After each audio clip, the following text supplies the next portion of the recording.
একবার এই টিফিনের রেসিপিটা বানিয়ে দেখুন, খেতে অসাধারণ লাগে আর বানানো খুবই সহজ।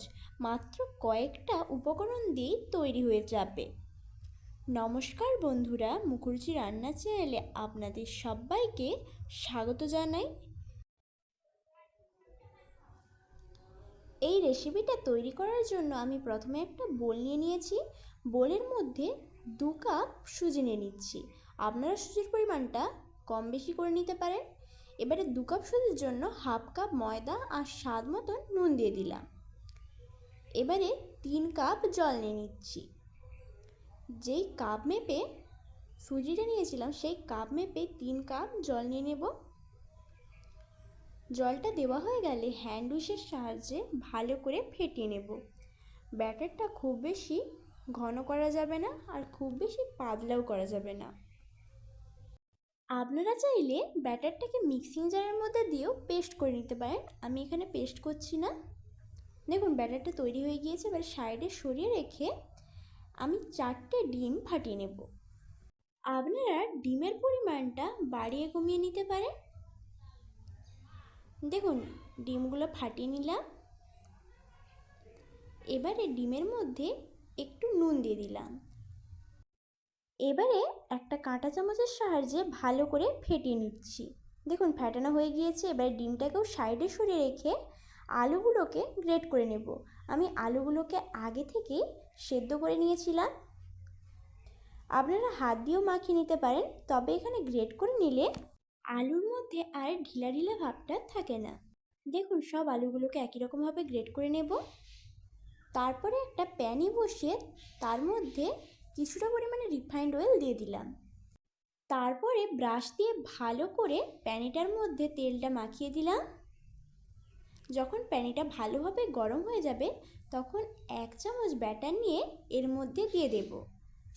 আর এই সময় গ্যাসটাকে একেবারে লো ফ্লেমে রাখতে হবে। দেখুন ব্যাটারটাকে একটু গোল করে নিয়েছি। ব্যাটারের উপরটা যখন এইভাবে শুকিয়ে যাবে তখন ডিমের ব্যাটারটা 2-3 চামচ দিয়ে দিচ্ছি। আপনারা ডিমের মধ্যে লঙ্কা গুঁড়িও দিতে পারেন, আমি এখানে কিছু দেইনি। দেখুন ডিমটা পুরো রুটির মধ্যে ভালো করে মাখিয়ে নিলাম।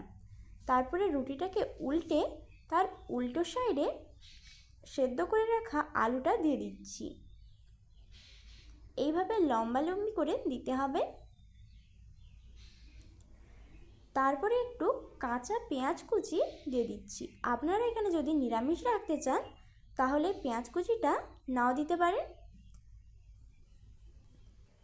এবারে স্বাদ অনুযায়ী নুন আর গোলমরিচ গুঁড়ো দিয়ে দেব। গোলমরিচ গুঁড়োটা একটু বেশি করেই দিচ্ছি, কারণ আমি এখানে একটু লঙ্কা ব্যবহার করিনি।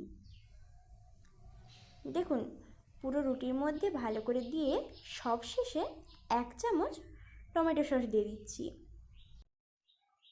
টমেটো সসটা দেওয়া হয়ে গেলে এটাকে পাটিসাপটা পিঠার মতন মুড়ে নেব। আপনারা এখানে লেবুর রসও দিতে পারেন, কিন্তু টমেটো সসটা দিলে একটু বেশি ভালো লাগে। এবারে স্প্যাচুলা দিয়ে ভালো করে মুড়ে নেব। এইভাবে আপনারা একবারের জন্য হলো টিফিনের রেসিপিটা বানিয়ে দেখবেন। দেখুন এটাকে পাটিসাপটা পিঠার মতন মুড়ে নিয়েছি। এবারে গোল্ডেন কালার আসা পর্যন্ত ভেজে নিচ্ছি। ভাজা হয়ে গেলে এটাকে তুলে নেব।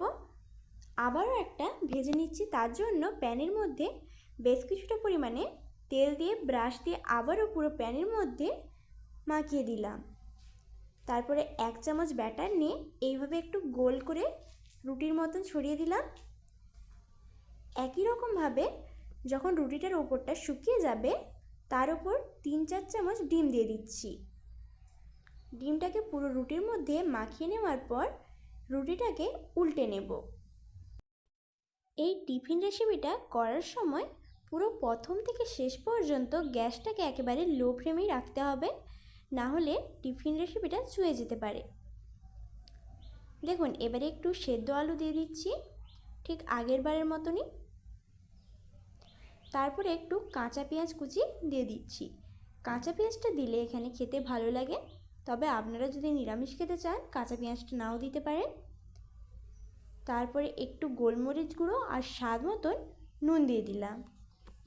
সবশেষে একটু টমেটো কেচাপ দিয়ে দিচ্ছি। এবারে আগের বারের মতন আবারও এইভাবে মুড়ে ভেজে নিচ্ছি। সবগুলো একই রকমভাবে তৈরি করে নেব।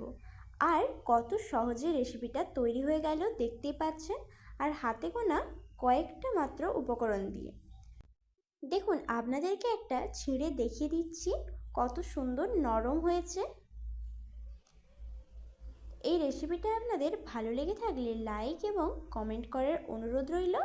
আর আমার চ্যানেলে নতুন বন্ধু হয়ে থাকলে চ্যানেলটিকে সাবস্ক্রাইব করে নেবেন। ধন্যবাদ পুরো রেসিপিটা শেষ পর্যন্ত দেখার জন্য।